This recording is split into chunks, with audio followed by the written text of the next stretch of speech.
Eerste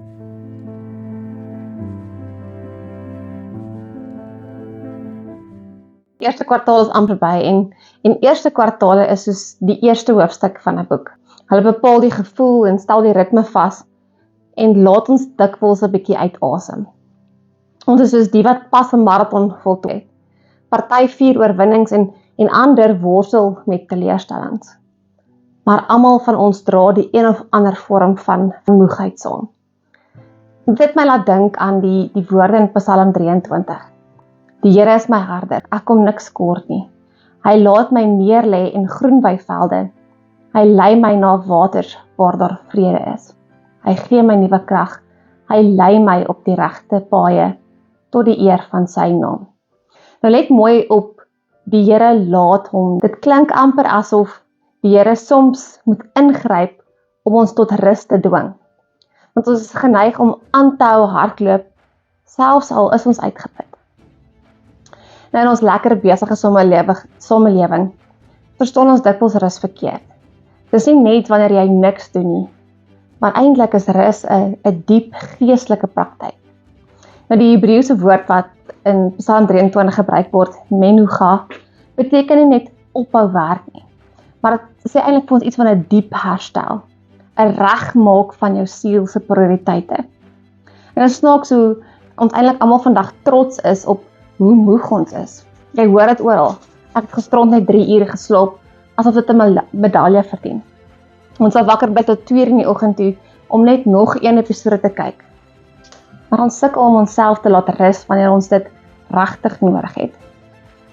Nou die eerste kwartaal was propvol. Oorvol skedules, uitdagings, balle in die lug hou, en moeilike gesprekke. Party van ons het groot oorwinnings behaal, en ander het swaar kry ervaar. Want almal van ons is gereg op maniere wat ons nie eers kan sien nie, en party wat ons... Nou die geestelike paradoks is eintlik baie eenvoudig. Wanneer jy so vol is van al die goed, al die spanning, al die dinge wat moet gebeur, dan is dit juist die regte tyd om leeg te word. Om 'n breek te vat, om asem te haal. Dit is 'n emmer wat oorloop. Jy moet eers 'n bietjie uitgooi voordat jy weer kan ingooi. Ons moet soms stop, afpak en rus sodat ons weer kan regkom. En dit is interessant hoe Psalm 23 eintlik vir ons hierdie ding uitlê. Eers kom, hy laat my neerlê, dan kom herstel, hy gee my nuwe krag. Eers dan praat die Psalm van die regte paaie en doelgerigte beweging. Ek dink hierdie volgorde is nie per ongeluk nie. Die Hebreërs het dit verstaan as se verstaan van menslike groei, weet dat betekenisvolle aksie kom van siele wat behoorlik herstel is. So miskien is dit tyd vir rus, tyd om doelbewus te herstel, om jouself toe te laat.